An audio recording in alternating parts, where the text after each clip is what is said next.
Bismillahirrahmanirrahim. Assalamualaikum warahmatullahi wabarakatuh. Perkenalkan, nama Syair Satyafi dengan NIM 21612109 dari kelas 6C. Saya akan menjelaskan tentang mata kuliah metodologi studi Islam yang menjelaskan tentang modernisasi Islam, non-modernisasi Islam, tradisionalisme, dan post-tradisionalisme. Yang pertama ada modernisasi Islam. Asal-usul muncul pada abad ke-19 sebagai respon terhadap stagnansi yang dirasakan oleh masyarakat Islam dan tantangan kolonialisme Barat.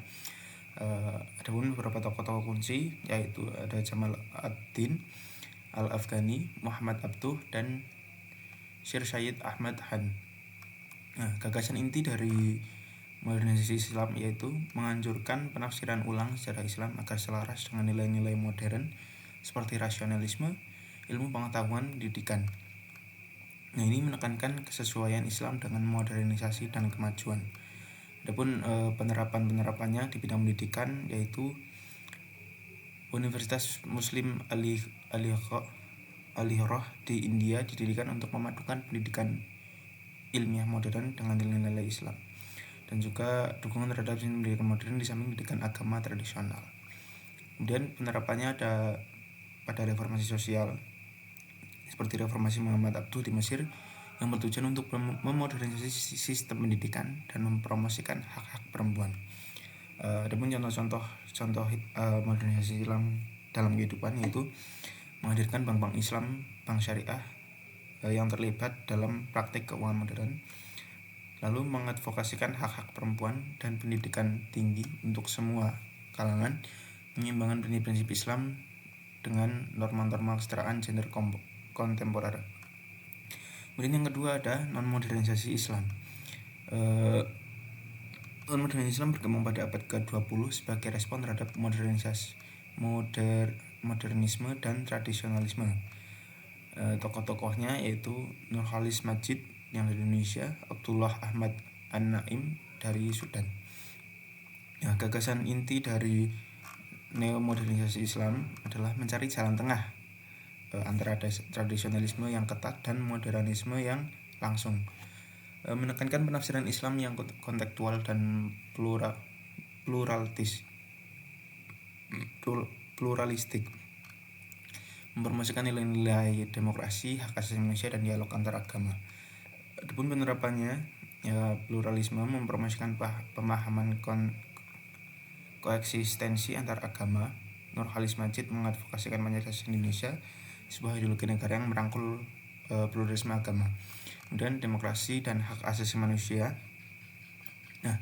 Untuk contoh dalam kehidupan sehari-hari seperti mempromosikan masyarakat majemuk di mana berbagai komunitas agama hidup berdampingan secara damai, kemudian terlibat dalam aktivitas politik untuk memastikan pemerintah yang demokratis dalam kerangka kerja Islam.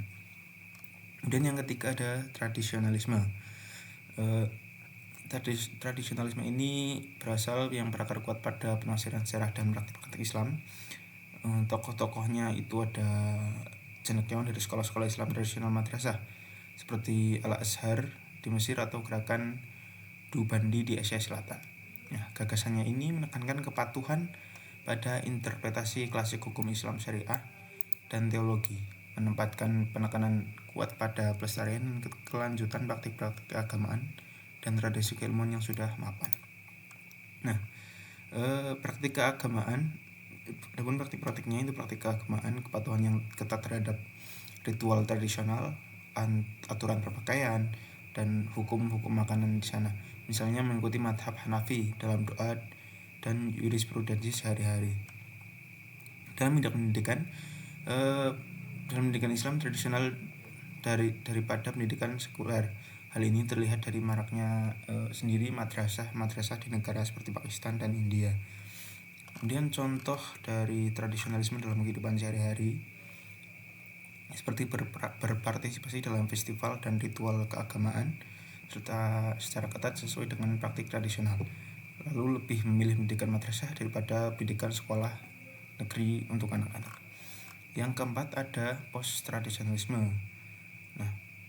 Perkembangan post-tradisionalisme ini berawal dari perkembangan yang lebih baru, muncul pada akhir abad ke-20 dan awal abad ke-21. Tokoh-tokohnya antara lain Thorik Ramadan dan Ibrahim Musa. Gagasan intinya bergerak melampaui tradisionalisme dengan terlibat secara kritis dengan warisan Islam dan modernitas. Berfokus pada penafsiran ulang teks-teks Islam dalam konteks kontemporer dengan tetap berpegang teguh pada prinsip-prinsip Islam. Penerapannya ada keterlibatan kritis, yaitu mendorong pemikiran kritis dan analisis kontekstual terhadap teks-teks Islam. Sebagai contoh karya Thorik Ramadan, yaitu yang mendorong pemikiran ulang tentang etika Islam dalam masyarakat kontemporer. Kemudian penerapan dalam keadilan sosial, menekankan keadilan sosial dan tanggung jawab etis dalam konteks modern. Ini juga termasuk menangani isu-isu seperti kemiskinan, kelestarian lingkungan, dan keadilan gender melalui lensa kacamata agama Islam, seperti yang terlibat dalam tulisan-tulisan Musa. Kemudian contoh-contoh post-tradisionalisme dalam kehidupan sehari-hari. Yang pertama, terlibat dalam dialog lintas agama untuk mengatasi masalah sosial bersama, masalah sosial antar agama. Kemudian memanfaatkan teknologi modern dan media sosial untuk menyebarkan dan menafsirkan kembali ajaran Islam untuk halayak ramai. Sekian penjelasan dari saya. Terima kasih. Wassalamualaikum warahmatullahi wabarakatuh.